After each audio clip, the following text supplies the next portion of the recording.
Hezbollah ও ইসরায়েলের মধ্যকার যুদ্ধবিরতি শুরুর পর আন্তর্জাতিক রাজনৈতিক অঙ্গনে চলছে আলোচনা। প্রভাবশালী বিভিন্ন আন্তর্জাতিক গণমাধ্যমকে দেয়া সাক্ষাৎকারে নিজেদের মতামত তুলে ধরেছেন বিশ্লেষকরা। এর মধ্যে মার্কিন সংবাদ মাধ্যম সিএনএনকে দেয়া সাক্ষাৎকারে লন্ডন স্কুল অফ ইকোনমিক্সের অধ্যাপক ফাওয়াজ গেরগেজ বলেন, হিজবুল্লাহ ইসরায়েল যুদ্ধে কোনো দলই জয় লাভ করেনি। যুদ্ধে নেতানিয়াহু প্রশাসন জয়ের দাবি করলেও বাস্তব চিত্র একেবারেই ভিন্ন। কারণ হিসেবে তিনি বলেন, লেবাননে সক্রিয় আছে গোষ্ঠীটি। বাস্তুচ্যুতদের দেশে ফেরার পর পুনর্গঠনে সহায়তার প্রতিশ্রুতি দিয়েছে তারা। তবে সংঘাত বন্ধে যুদ্ধবিরতি ছাড়া আর কোনো পথই খোলা ছিল না বলে মন্তব্য করেন ফাওয়াজ।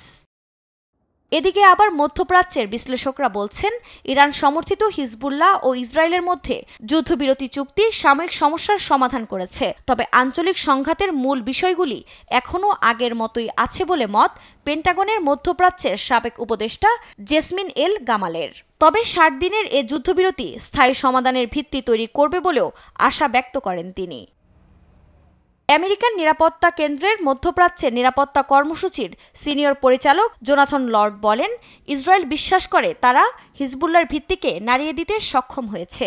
তবে তারা বাস্তব চিত্র এড়িয়ে যাচ্ছে বলেও মনে করেন তিনি। ইসরায়েলি দৃষ্টিকোণ থেকে হিজবুল্লাহর সামরিক সক্ষমতা এবং নেতৃত্বকে ধ্বংস করতে অনেকাংশে সফল হয়েছে এবং লেবানন এই অভিযানে বিপর্যস্ত হয়ে পড়েছে। এদিক থেকে আমি মনে করি ইসরায়েল কৌশলগতভাবে একটি অনিশ্চিত পরিস্থিতির মধ্যে রয়েছে।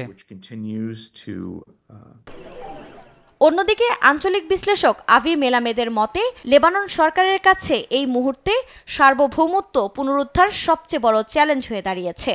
তবে দক্ষিণ লেবাননে হিজবুল্লাহ সামরিক অবকাঠামো পুনর্নির্মাণে সক্ষম হলে আরেক দফা সংঘাতের আশঙ্কা রয়েছে বলেও মনে করছেন আভি।